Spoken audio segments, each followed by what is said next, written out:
At the June 2025 State of Unreal Conference, CD Projekt Red provided the world an impressive first look at the world of The Witcher 4. With gorgeous new footage, there are loads of details about the follow-up to one of gaming's most celebrated titles. Here's what we learned about how The Witcher 4 is shaping up. Unofficially kicking off Summer Game Fest 2025, the State of Unreal saw various developers and partners of Epic Games take to the stage to talk all things about the new updates to one of the most ubiquitous game engines in the industry. Showcasing the latest developments in Unreal Engine, CD Projekt Red highlighted some of the work they've already been able to accomplish in bringing The Witcher 4 to life. Shocking the online gaming community, this demonstration of their technology was revealed to be running at 60 frames per second on a base PlayStation 5. Now, obviously, this showing is a specified construction of a build for the purpose of demonstrating this technology. But what's on display here is incredibly impressive and gives us an idea of what The Witcher 4 could end up being like. The footage shown, while stunning, is also presented with an extremely technical lens. Some of the conversation surrounding this demo has talked it up like the first real next-gen feeling title that's been displayed since the launch of the PlayStation 5.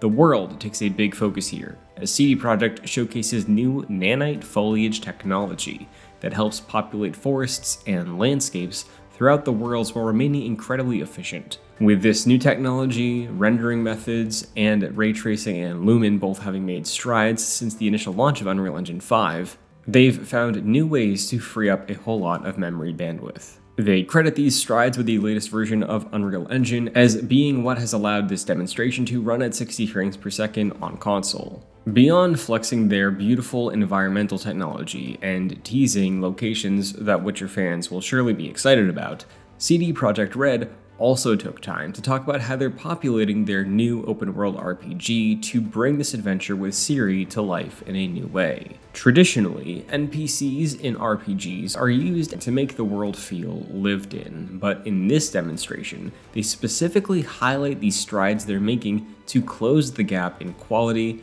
and believability between the TLC for player characters like Ciri and NPCs in the open world. Speaking of Ciri, let's talk about our next generation of Witcher and how she exists in this open world. Similar to Geralt, Ciri is joined on her quest by a trusty steed. Kelpie is Ciri's faithful companion that exists as an extension of herself in traveling through the open world.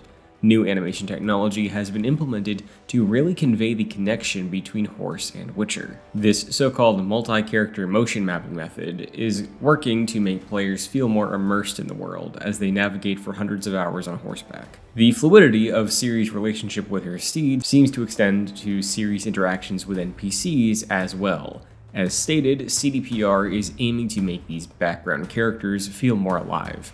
As we follow Ciri on her monster hunt in this example of a mission briefing, we see her have contextual encounters with people who disrespect her, block her path, or run into her, with contextual animations operating on a level that we really haven't seen very much. At one point, the scene expands to show 300 plus fully animated skeletal mesh agents rendered on screen while managing to maintain 60 FPS, again reiterated on console.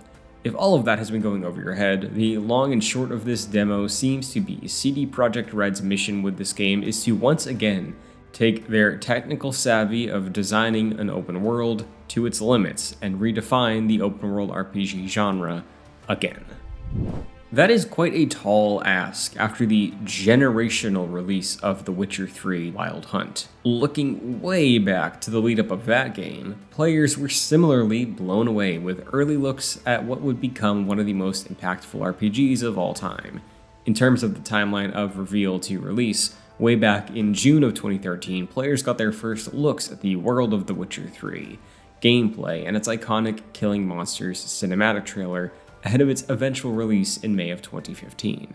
But we seemingly have a ways to go before getting a deeper look at The Witcher 4 gameplay, and with no set release date or even a window for this title, plus development at CDPR changing so drastically between the releases of Wild Hunt, its DLC, and the Cyberpunk 2077 fiasco, There is no way of knowing just how far away we are from the release of The Witcher 4 at this current time. But for now, this recent update is a promising look at what the game could end up being whenever we get our hands on it.